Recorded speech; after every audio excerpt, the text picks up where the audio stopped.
La Primera Guerra Mundial siempre se ha visto como una guerra en blanco y negro. Era la única manera que tenían de filmar las imágenes del frente y las escenas recreadas para la cámara. Pero la realidad no era así. La realidad ocurrió en color. La masacre, las novedades, el choque, los levantamientos políticos, la victoria, la derrota.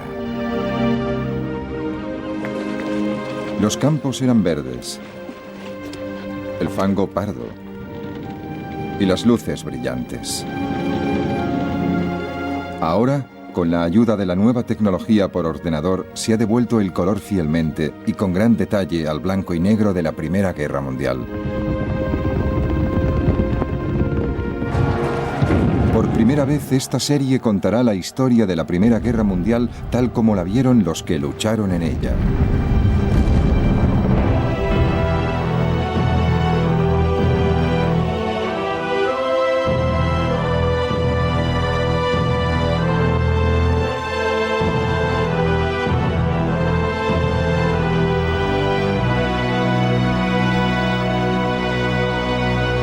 Primera Guerra Mundial en color. Catástrofe.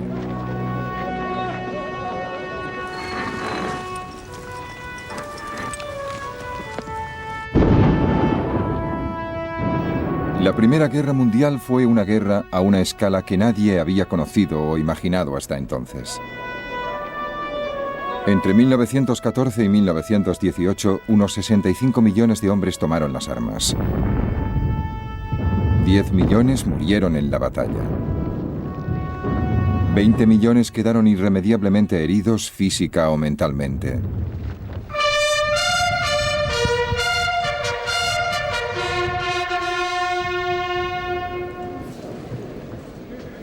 «90 años después, los pocos que sobreviven y lo recuerdan, los que tomaron parte se reunieron en la puerta de Menin, parte de los viejos muros de Ypres, en Bélgica. Ellos salieron con vida, pero nunca han olvidado a los que no lo lograron». Muchos de los hombres que soportaron los peores peligros y miserias y experiencias terribles nunca volvieron a sus casas. En muchos casos, sus huesos aún están en el campo de batalla.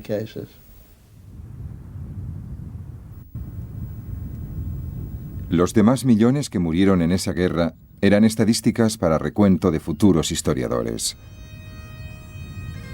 Los que importaban eran los amigos, los hombres que cada uno tenía al lado, los que estaban en la misma trinchera, los del propio escuadrón. Los 5 formábamos un pequeño grupo y eso era lo que más me preocupaba. Cuando mataban a 4 o 5. Solo recuerdo sus apodos: Maud, Alan, Jack, Jill. Es lo único que recuerdo. Ojalá recordara sus nombres. La Primera Guerra Mundial fue realmente una guerra mundial. Se luchó desde las costas de América a las costas de Asia. Fue un choque de grandes imperios que destruyó a los antiguos y dio paso a los nuevos. Las dinastías se resquebrajaron. Una familia real fue asesinada y sustituida por el terror revolucionario. Fue una guerra que cambió el sentido mismo de la guerra. Apareció una nueva expresión muy temida: saltar la trinchera. Yo siempre rezaba. Algunos chicos se burlaban de mí, pero yo siempre le pedía a Dios que me ayudara a luchar como un hombre y a volver a casa sano y salvo. Si alguna vez te dice alguien que saltó la trinchera para atacar y no tenía miedo, es un gran mentiroso. Esa guerra brutal destruyó hasta la propia tierra.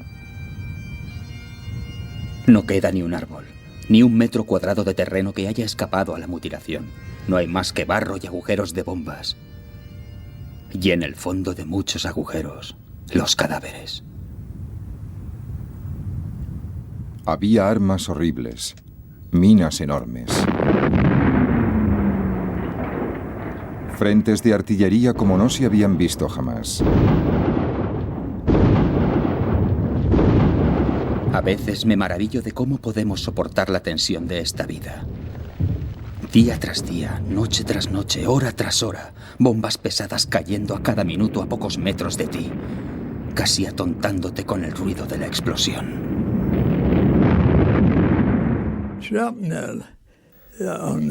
El frente era algo horrible. Horrible.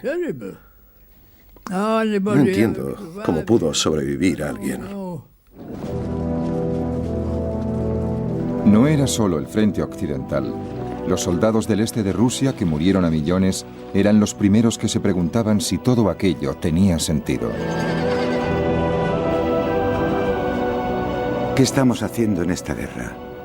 Por mi sección ya han pasado cientos de hombres y por lo menos la mitad han terminado muertos o heridos en el campo de batalla. ¿Qué quedará al final de la guerra? El descontento favoreció las bases para una revolución que conmovió al mundo. Esto ya no es una capital, es un nido de ratas. Nadie trabaja, las calles están muy sucias, hay montones de basura apestosa en los patios. Me duele reconocer lo mal que está todo. Había un nuevo escenario para la guerra, el aire. Era tan criminal como las trincheras de abajo. Están matando a gente cada día. Mi mejor amigo estaba ahí una noche y al día siguiente en la comida ya no estaba. Estabas solo, luchabas solo y morías solo. Di un beso a mi madre. Lo recogí todo y le dije, adiós mamá, no creo que volvamos a vernos. Las innovaciones tecnológicas eran fascinantes. Había aviones que despegaban desde la plataforma de un barco. Había aparecido el portaaviones. Lo primero que tuvimos que hacer fue aprender a despegar del puente frontal y a aterrizar de nuevo. Recuerdo que el capitán decía, es lo mismo que si os pusierais una pistola en la cabeza. Había naves de guerra enormes, pero curiosamente solo hubo una batalla naval a gran escala. En lugar de eso, se usó por primera vez a gran escala un arma muy traidora, el submarino, o barco bajo el agua, como lo llamaban los alemanes. Era tremendamente destructivo. Lo que aún hoy en día impresiona fue el coste en vidas humanas. Los nombres de los campos de batalla perduran en la memoria. Ypres, Verdún, el Somme, Passchendaele. Quienes lucharon en esos lugares fueron testigos de un sufrimiento nunca visto. Encontramos a un soldado de Cornwalls. Estaba destrozado por la metralla desde el hombro hasta la cintura. Tenía las entrañas en el suelo. A su lado había un charco de sangre y cuando nos acercamos a él pidió que le rematáramos. Antes de poder rematarle, al cabo de 30 segundos, ya estaba muerto. Y la última palabra que dijo fue madre.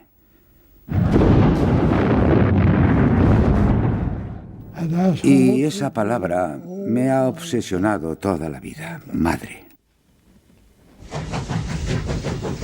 Por fin, en noviembre de 1918, a las 11:11 del mes número 11, callaron las armas. Todo se detuvo. Y quedó algo que solo puedo definir como un silencio mortal.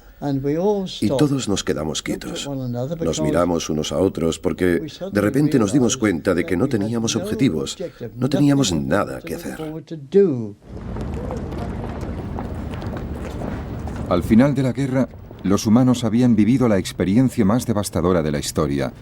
Y dentro de esa experiencia, una pequeña decisión humana pudo cambiar una vida. Vi que el alemán venía hacia mí y pensé, no puedo matarlo, no quiero matarlo. Recuerdo que cuando me alisté en el ejército juré servir al rey y a mi país. Y no sé por qué, pero me vino a la cabeza lo que hizo Moisés al bajar Bajó el quinto mandamiento: no matarás. Y no pude matarlo. Tenía unos 5 segundos para decidirme.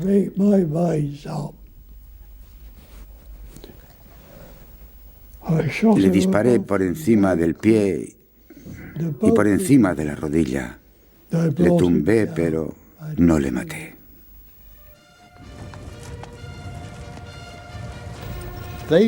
No envejecerán como hemos envejecido nosotros. La edad no les agotará, ni los años les condenarán. Cuando se ponga el sol y cuando salga, lo recordaremos. Muchas veces me pregunto si los sacrificios que hicimos valieron la pena. ¿Nos han condenado los años?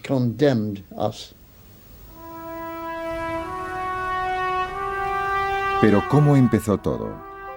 Se convirtió en una guerra de millones de personas, y en cambio el principio fue como el pinchazo de una aguja, la bala de un asesino en un país lejano que cambiaría el mundo.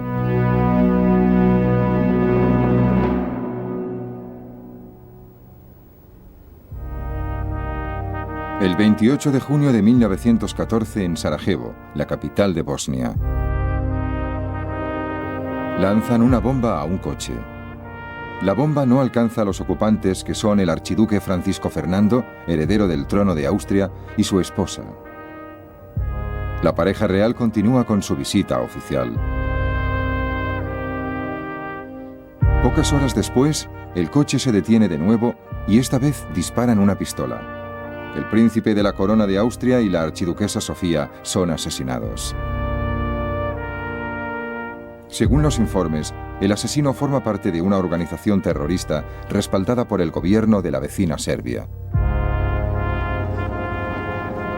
Austria está de luto y decidida a castigar a los serbios.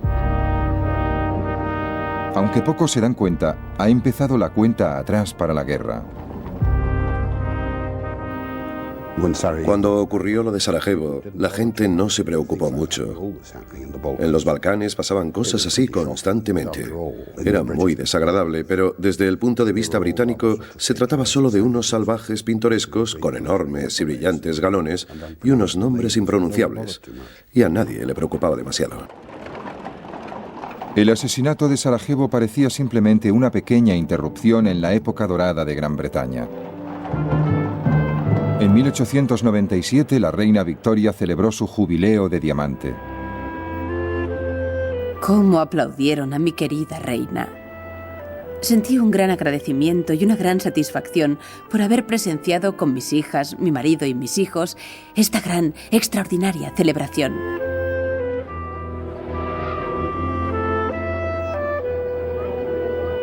El imperio de la reina Victoria abarcaba una sexta parte del mundo.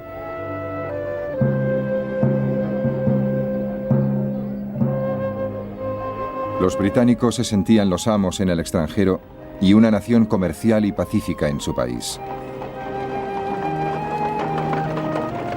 En 1901 murió la reina Victoria. Fue el final de una época. Londres es casi una ciudad de difuntos. Es como si la mano de un mago hubiera detenido de repente esa alegre vitalidad que corre por las venas de la gran urbe.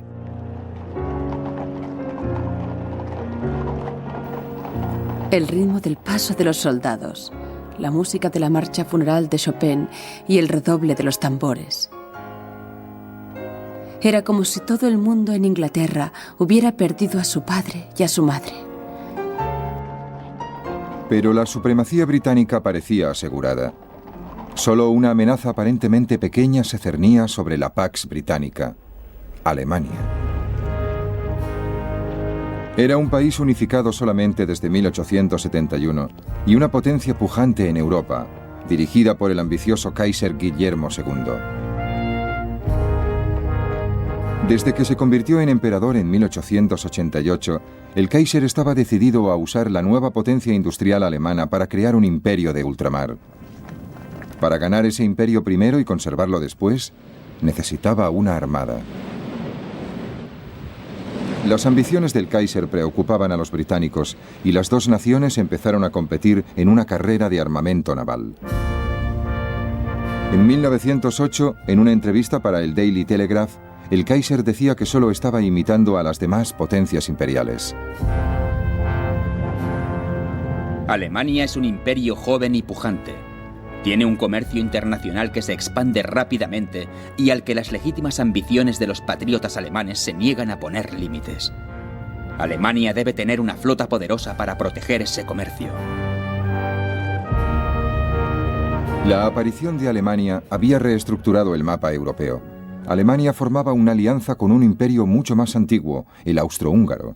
Juntos, esos poderes centrales dominaban el corazón de Europa.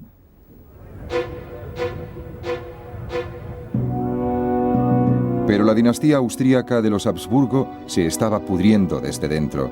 Hasta los miembros de la familia real lo sabían. La fe en su propia importancia que perdura entre los Habsburgo pesa como una losa sobre Austria y es la causa de su decadencia moral. La oposición a Austria y Alemania la formaban la llamada Triple Entente de Gran Bretaña, Rusia y Francia.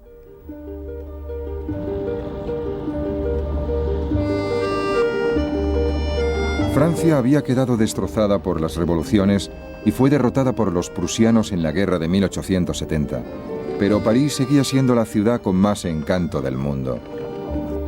Siempre la recordaré como una ciudad maravillosa, donde vale la pena vivir durante 4 o 5 meses al año, aunque solo sea para mejorar la mente en una atmósfera intelectual y artística sin parangón. Rusia estaba gobernada por su autocrático emperador, el zar Nicolás II.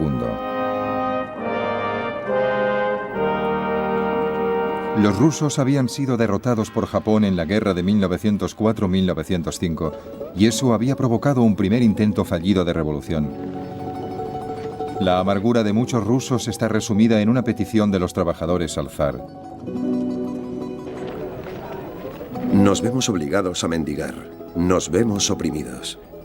No se nos reconoce como seres humanos, se nos trata como esclavos. No tenemos ninguna fuerza, soberano. Se nos acaba la paciencia. Estamos llegando a ese punto terrible en que es mejor la muerte que seguir con este sufrimiento insoportable. Pero 6 años después, el zar y los líderes nombrados por él creían que el país volvía a estar controlado. Cada año de paz hace a Rusia más fuerte, no solo desde el punto de vista militar y naval, sino también desde el punto de vista económico y financiero. En 1914, aunque las voces que reclamaban un recorte de los poderes del zar se hacían oír cada vez más, Rusia era más fuerte que nunca. Mientras Rusia representaba al viejo mundo, al otro lado del Atlántico estaba el nuevo, Estados Unidos de América. Era un país democrático, descarado, optimista y a miles de kilómetros de distancia de las disputas que recorrían Europa. En su discurso inaugural de 1905, el nuevo presidente, Theodore Roosevelt, retrató su visión de un país bendecido por Dios. Queridos compatriotas, ningún pueblo de la tierra tiene tantos motivos de gratitud como el nuestro. A nosotros, como pueblo, se nos ha concedido poner los cimientos de nuestra vida nacional en un nuevo continente. Somos los herederos de la historia y, en cambio, no tenemos que sufrir ninguno de los inconvenientes que impone a los países más antiguos la mano muerta de una civilización desaparecida. En 1914, Estados Unidos se hallaba a años luz de distancia del conflicto que estaba a punto de devorar Europa. El 28 de julio, exactamente un mes después del asesinato del príncipe Fernando por nacionalistas serbios, según los austríacos, Austria declaró la guerra a Serbia como venganza. Los austríacos se entusiasmaron, pero el complejo juego de alianzas europeas iba a desencadenar una catástrofe imparable. Salió a relucir todo el juego de las relaciones europeas. Resultó que Rusia era aliada de Francia, que nosotros éramos aliados de Francia y que Alemania era aliada del Imperio Austrohúngaro. Y estas relaciones, en lugar de frenar el proceso de la guerra, en cierto modo fueron las que llevaron al estallido del conflicto. Cuando el ejército austríaco invadió Serbia, los alemanes advirtieron a Rusia que si intervenía en la guerra a favor de los serbios, Alemania entraría en guerra con Rusia.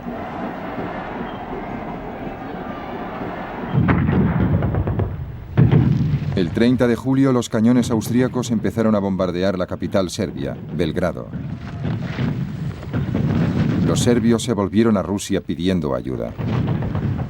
Los rusos eran protectores de los serbios y de todos los pueblos eslavos de los Balcanes, y no podían quedarse al margen si Austria amenazaba a Serbia.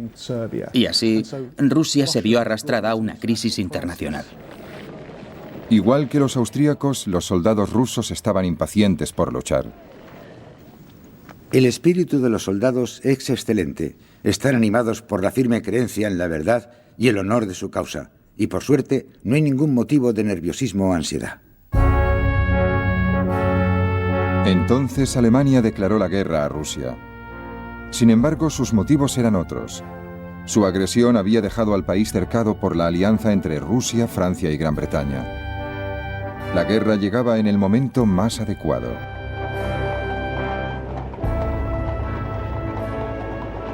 El pueblo empezó a pensar en lo que le esperaba. En las calles se veían reservistas por todas partes. Parecía que la gente estuviera dispuesta a entrar en guerra a la menor señal. Yo me preguntaba si esta exhibición de espíritu militar era una forma de darse valor o un sentimiento auténtico. Nadie podía imaginar realmente lo que nos traería una guerra. Francia, ante la provocación de Alemania, movilizó sus tropas. El comandante en jefe francés, Joseph Joffre, llamó a sus soldados al orden, pero algunos solo se encontraban confusos. Guerra. Todo el mundo lo sabe. Todo el mundo lo dice. Sería una locura no creerlo. Guerra. La gran guerra europea. No, no puede ser verdad.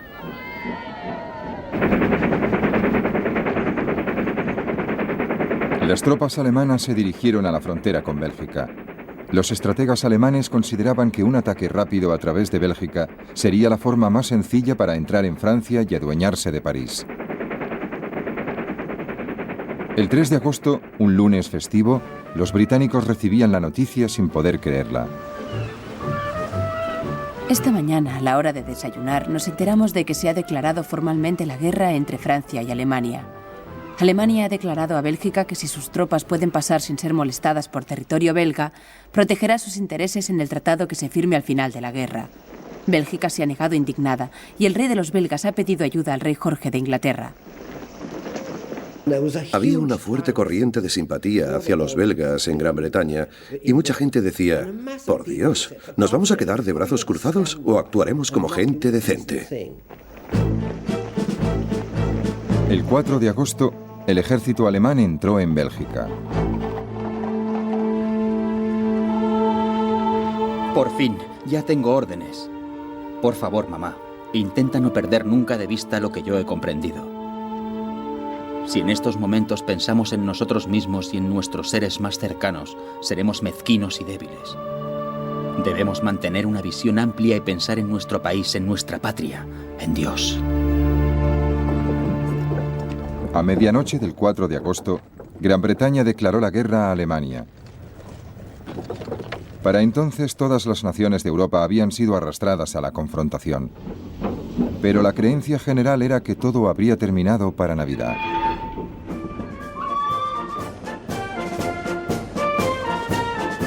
Es una situación sin precedente alguno en la historia mundial. Se cree que cuando empiece la guerra, 14 millones de hombres se verán implicados en el enfrentamiento.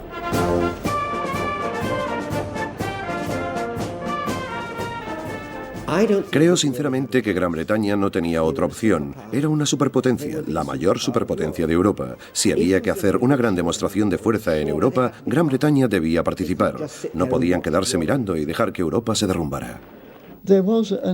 Había un ambiente casi de alegría, como diciendo, ahora vamos a luchar y a hacer algo útil. No nos dábamos cuenta de lo que significaba la guerra. Eran enemigos de Inglaterra y lo único que le interesaba a un chico de esa edad era que iba a luchar por Inglaterra. El ejército alemán arrasó Bélgica sin dificultades. El 14 de agosto entraron en la capital, Bruselas. Los civiles trataron de resistir y Alemania tomó venganza, ejecutando de una sola vez a 600 belgas inocentes. Algunos soldados alemanes empezaron a asustarse de lo que habían desatado. Ver a esa gente asustada, hombres, mujeres y niños, era algo horrible. Hasta los soldados alemanes tenían miedo, esperando los tiros que les llegaban desde todas partes. Los civiles belgas tuvieron que huir. Hay familias con 7 u 8 niños siguiendo la vía. El ferrocarril es su única esperanza. Los jóvenes no entienden nada. Los demás preguntan dónde les llevarán. Es un desastre que no se puede contar. Los alemanes avanzaban y Gran Bretaña se preparaba para librar su primera guerra importante del último siglo.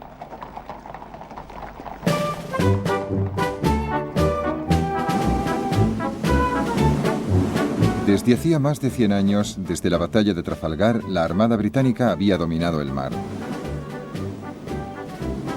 En julio de 1914, la Armada formó en Spithead, frente a la isla de Wight, para que el rey Jorge V pasara revista.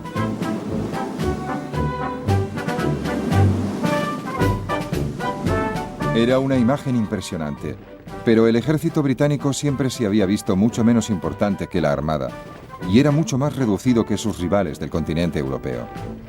En otoño de 1914, el primer ministro británico, Herbert Asquith, explicó al pueblo de Gran Bretaña y a su imperio que se enfrentaban a la mayor emergencia de su historia. Todos, hombres y mujeres, debían cumplir con su deber. Recuerdo concretamente un regimiento escocés, con su traje típico, y era muy emocionante ver cómo desfilaba ese regimiento al son de las gaitas. Esas faldas escocesas moviéndose al unísono tenían algo que me emocionó. Nos emocionaron a todos. Lord Kitchener de Khartoum fue encargado de reclutar un ejército de voluntarios, inicialmente de 100.000 hombres. A finales de 1914 ya se habían alistado 1 millón.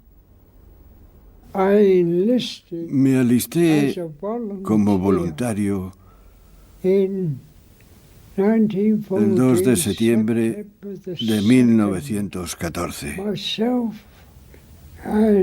Unos 30 compañeros de trabajo se alistaron conmigo,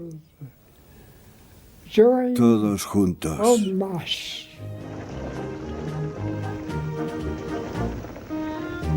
Los jóvenes soldados salían para el frente desde todos los puntos del imperio. Sus familias quedaban atrás y solo podían esperar y rezar. Mi querida madre, no te desanimes y confía en la providencia. Estoy seguro de que volveré sano y salvo de esta. Voy a luchar por Inglaterra. Es algo grande y glorioso.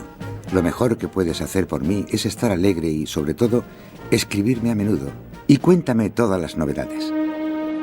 Los maridos y las esposas temían el momento de la separación. Me siento y me quedo mirando como una idiota su maleta junto a la pared. Luego él saca un libro del bolsillo. ¿Ves? Tu libro de sonetos de Shakespeare. Ya están donde estarán siempre. ¿Quieres que te lea alguno? Está pálido y le tiemblan los labios, pero tiene la voz firme y serena. Y pronto me dejo caer al suelo y me siento entre sus rodillas, y mientras lee, deja caer una mano sobre mi hombro. Así, hablando, llorando y amándonos abrazados, nos quedamos dormidos.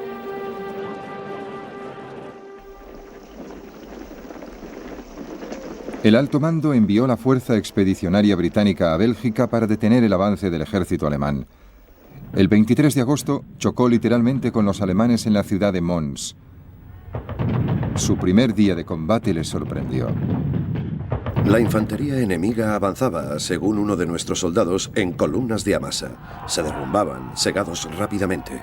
Venían en oleadas, con valor y sin desfallecer, cayendo en cuanto llegaban a la línea frontal de muertos y heridos. La rapidez con que disparábamos nos sorprendía a nosotros mismos, y hasta el peor tirador daba en el blanco, porque solo tenía que disparar contra la masa de uniformes marrones. Esas tácticas nos fascinaban, y después del primer impacto, al ver a los hombres caer impotentes bajo nuestro fuego, nos dieron una gran sensación de poder y de placer. Era tan fácil. Pero aunque los británicos no perdieron terreno y causaron una enorme cantidad de bajas en Mons, las fuerzas francesas retrocedían en el frente y los aliados tuvieron que emprender una retirada general. El ejército alemán siguió avanzando a través de Bélgica y entró en Francia. Al mismo tiempo, al sudeste de la frontera franco-alemana, el ejército francés había empezado a atacar intentando penetrar en territorio alemán. Ese combate fue conocido como Batalla de las Fronteras. Debré y yo fijamos la vista en la sierra que se recortaba al este, la que se interponía entre nosotros y el destino. Más allá había otros soldados como nosotros, hombres que nos matarían si no les matábamos a ellos. Los soldados franceses se lanzaron de cabeza contra la artillería alemana. A nuestro alrededor, los explosivos y la metralla de todos los calibres explotaba y salpicaba nuestras posiciones con balas y esquirlas. La muerte parecía inevitable. El ejército francés fue rechazado y el ejército alemán pasó a la ofensiva. La batalla de las fronteras se convirtió en un desastre para los franceses. Los franceses perdieron unos 200.000 soldados solo en el primer mes de la guerra. Y esta es una de las grandes imágenes del viejo ejército francés atacando con sus coloridos uniformes y los oficiales con sus guantes blancos, sufriendo una masacre al enfrentarse con los rifles y ametralladoras de los defensores alemanes.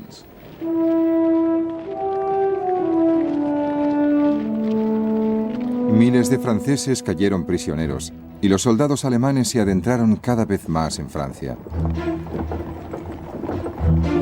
París ya estaba a la vista. Pero para llegar tenían que cruzar antes el Marne, a 50 kilómetros de la capital francesa. El comandante en jefe francés, el general Joffre, recibió una llamada desesperada del gobernador militar de París, el general Gallieni. Nuestra artillería es anticuada, las municiones escasas, las tropas insuficientes y de baja calidad. Tenemos poca capacidad para resistir.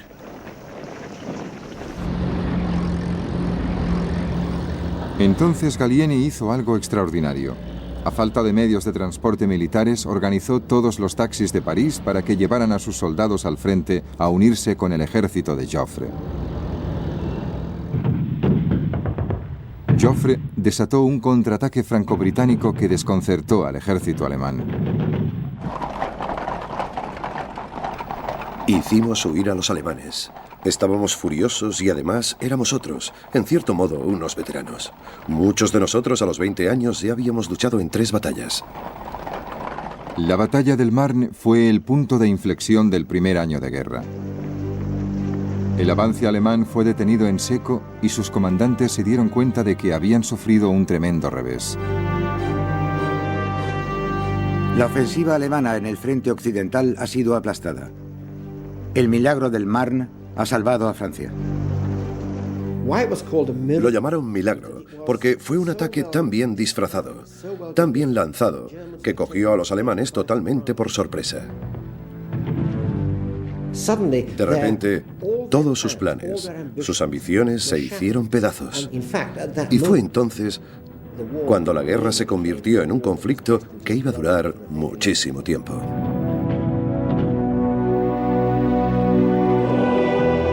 Al mismo tiempo, en el frente del este, al otro lado de Alemania, las primeras semanas de guerra habían sido testigos de rápidos ataques y contraataques de Alemania, su aliado Austria y su contrincante Rusia.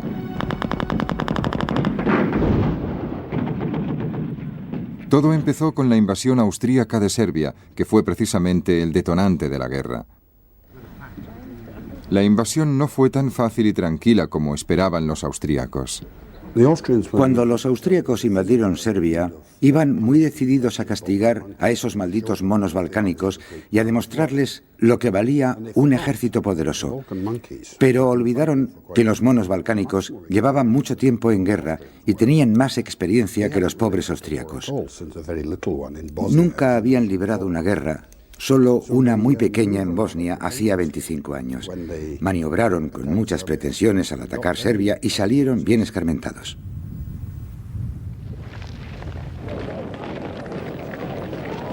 En menos de 6 semanas, los serbios echaron a los austríacos de Serbia.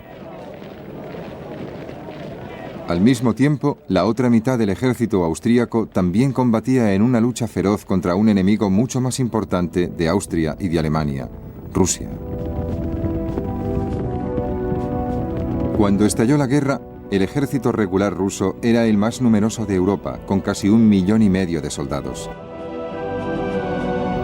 Pero a pesar de lo modernos que se veían los vehículos blindados con los que desfilaban orgullosos los comandantes del zar, el ejército ruso era poco flexible. Un observador británico escribió la siguiente comparación. Era como un musculoso campeón de los pesos pesados, al que por culpa de su volumen le faltaran agilidad y rapidez, quedando así a merced de un oponente de menos peso, pero más fibroso e inteligente. Pero el ejército ruso sorprendió a todos penetrando rápidamente en Austria ante el horror de los soldados austríacos. Para nosotros fue un golpe tremendo saber que los rusos habían penetrado tan a fondo.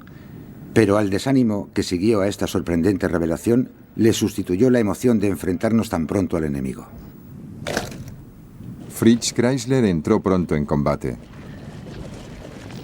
A unos 20 metros a la derecha de mi compañía, un hombre saltó por los aires con un grito de agonía y cayó desplomado, herido de muerte. Entonces sentí una corriente fría en mi mejilla. Un gran fragmento de metralla pasó silbando por el aire y se hundió en la tierra, furiosamente, salpicándolo todo de arena. Nos quedamos en el suelo jadeando y agotados, con el corazón a punto de reventar del esfuerzo. Frente al ataque ruso, los austríacos perdieron 350.000 hombres entre muertos, heridos y prisioneros. Al mismo tiempo, más hacia el norte, los rusos invadían el este de Alemania. Los comandantes alemanes, los generales Hindenburg y Ludendorff, reunieron sus fuerzas para resistir el avance ruso. El 26 de agosto, el ejército ruso y el ejército alemán se enfrentaron en la que se conocería como Batalla de Tannenberg. Un testigo inglés describió la magnitud sin precedentes de este combate.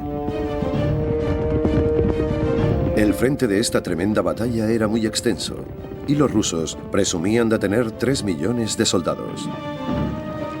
Se recurrió al cuerpo a cuerpo más a menudo y a mayor escala que en todas las batallas anteriores, incluso en campo abierto. Tannenberg fue una victoria famosa para Alemania. Sus comandantes lo celebraban. Se ha librado una de las batallas más brillantes en la historia del mundo. La batalla ha sido una victoria gloriosa para todos los soldados y oficiales y para todo el país. Alemania y el Imperio Austrohúngaro lo celebran. El mundo guarda silencio. Casi 100.000 soldados rusos cayeron prisioneros. Otros 50.000 cayeron muertos o heridos. Al cabo de pocas semanas, Alemania había rechazado la invasión rusa y estaba decidida a intentar otra vez abrirse paso por el oeste.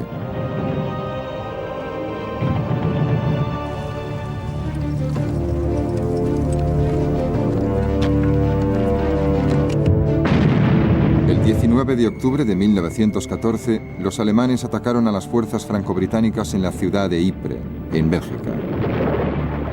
La primera batalla de Ypres, en muchos sentidos, fue un momento decisivo para el conflicto en el frente occidental de 1914. Fue el último espasmo de la guerra móvil, la última oportunidad auténtica que tuvieron los alemanes de abrirse paso. Una gran masa humana nos atacaba, corriendo con todas sus fuerzas, justo enfrente de nosotros, a menos de 50 metros. Se veía una gran masa de alemanes que temblaba. Nunca he disparado tanto en tan poco tiempo. La primera batalla de Ypres, que duró 3 semanas, fue una masacre de una magnitud desconocida y horrible. En nuestro frente hemos perdido miles de soldados, muertos, heridos o capturados. ¿Y qué hemos obtenido a cambio? ¿Una trinchera?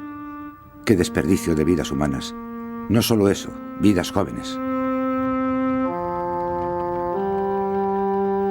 Ypres definió lo que sería la guerra en el frente occidental durante 3 años y medio. Un equilibrio de fuerzas apuntalado en las trincheras y dominado por la muerte y las penurias. En esos momentos no había ningún sistema de drenaje en las trincheras. Por eso casi siempre ibas metido en el agua y en el fango hasta las rodillas. Con tanta lluvia y al anochecer, las trincheras empiezan a presentar un triste aspecto. Veo correr a los ratones por el camino mientras hago la ronda y alguna rata salta sobre un saco de arena en lo alto de un parapeto. El trabajo vuelve a empezar cuando amanece. Hay más centinelas, un destacamento sale por agua, otro trabaja para mejorar el parapeto y las alambradas y así todo. Algunos soldados, al despertar, se han encontrado una rata metida bajo la manta a su lado. Las hay a millones. Algunas son enormes, casi tan grandes como gatos. Tenías que aprovechar para dormir cuando podías. De puro agotamiento, y al despertar te encontrabas las ratas hambrientas corriéndote por encima y mordisqueándote el equipo. Los malditos piojos solo se están quietos cuando estás medio congelado. En cuanto entras en calor, empiezan a picarte como locos. Te picaba todo. Los malditos bichos te chupaban la sangre y te volvías la chaqueta al revés para sacártelos de encima. Al día siguiente volvías a estar lleno de piojos, porque los huevos que ponían se abrían por la noche. Volvías a estar lleno de piojos. No valía la pena perder el tiempo. Aquí se ven las cosas de una forma muy distinta. Todo parece tan inútil. Un día tras otro en las trincheras, tan expuestos. Pero en realidad pasa muy poca cosa. Claro que hay bombardeos de vez en cuando y es maravilloso lo que pueden soportar los soldados. Los oficiales duermen muy poco. Siempre hay rondas de vigilancia, siempre atentos a la menor señal de ataque. El otoño de 1914 daba paso al invierno y los hombres del frente cada vez creían menos en las promesas de una guerra corta. No sabes lo aburrido que es esto de las trincheras, ni lo mucho que ataca los nervios, ni lo lejos que vemos el final de la guerra. Parece que la guerra tendrá que seguir hasta que los alemanes estén exhaustos, lo que puede llevar algún tiempo. Mira, Flum, esta guerra es horrible, y ahora que han empezado a usar granadas y bombas con mucha frecuencia es peor que antes. Algunas de las líneas están a unos 25 metros de distancia y están llenas de agua y de fango. Hace mucho frío y mucha humedad. Y estoy seguro de que a ninguno de los 10 millones de soldados que luchan en esta guerra les parecería mal que se firmara la paz mañana mismo. En la Navidad de 1914, esas ideas de paz provocaron uno de los incidentes más notables de la guerra. En algunas zonas del frente, los soldados dejaron las armas y se encontraron en tierra de nadie.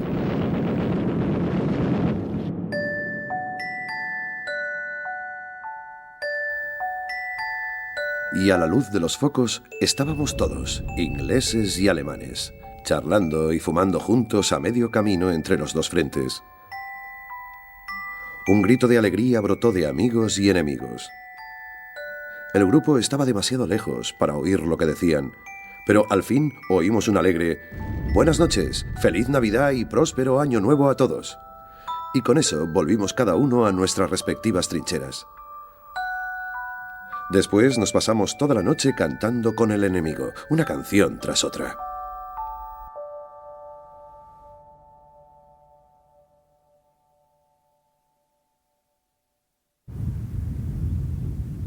Los altos mandos de ambos bandos se aseguraron de que esas confraternizaciones no se volvieran a producir. Los soldados que se habían lanzado a la guerra empezaban a ser conscientes de la situación en la que les habían metido sus líderes. En esa época no teníamos el cerebro, como diría, lo bastante desarrollado como para comprender lo que era la guerra, y todo el mundo decía que para Navidad habría terminado. Y llegó la Navidad y no se terminó.